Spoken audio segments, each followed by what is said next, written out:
La famille Maignan, les gestes barrières se transmettent de père en fils. Jean Pedro, le père, responsable pédagogique en prévention des risques au travail, forme à la bonne application de ces nouvelles pratiques.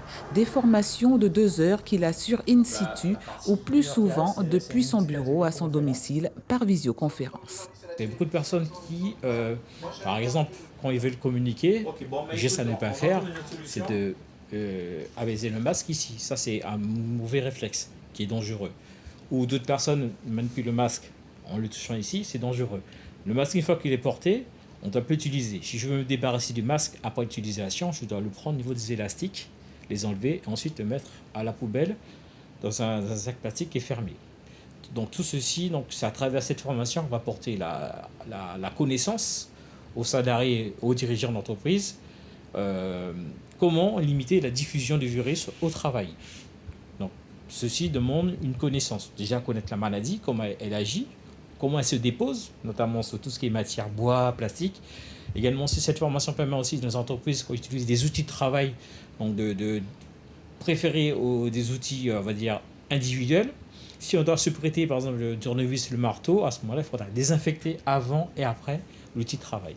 3 organismes de formation ont été sollicités par le MEDEF Guyane pour ainsi accompagner les entreprises. La manœuvre, nouvelle pour tout le monde, fait l'objet d'échanges, de réajustements, de mise au point entre formateurs. Comme ici, à l'autre bout de la liaison vidéo, Calix Ondjani, qui rappelle le poids de cette contrainte de formation pour l'employeur. Nous, on va commencer d'abord par former les salariés et ensuite, une fois qu'on a fini de former les salariés, c'est en ce moment-là qu'on va aussi prendre du temps avec la direction, surtout rappeler la réglementation. Parce qu'aujourd'hui, un directeur de société qui ne met pas en place les gestes barrières, qui ne veille pas à leur application dans sa société, ben, s'il y a quelqu'un qui est contaminé, un salarié qui est contaminé, c'est sa responsabilité à lui. D'où l'intérêt croissant des entreprises et autres organismes du territoire pour ces formations. Leur coût, 139 € par personne par visioconférence, 150 en présentiel. Un coût qui peut être pris en charge par l'État si l'employeur en fait la demande. Suivez l'info sur Guyana Première, télé, radio et Internet.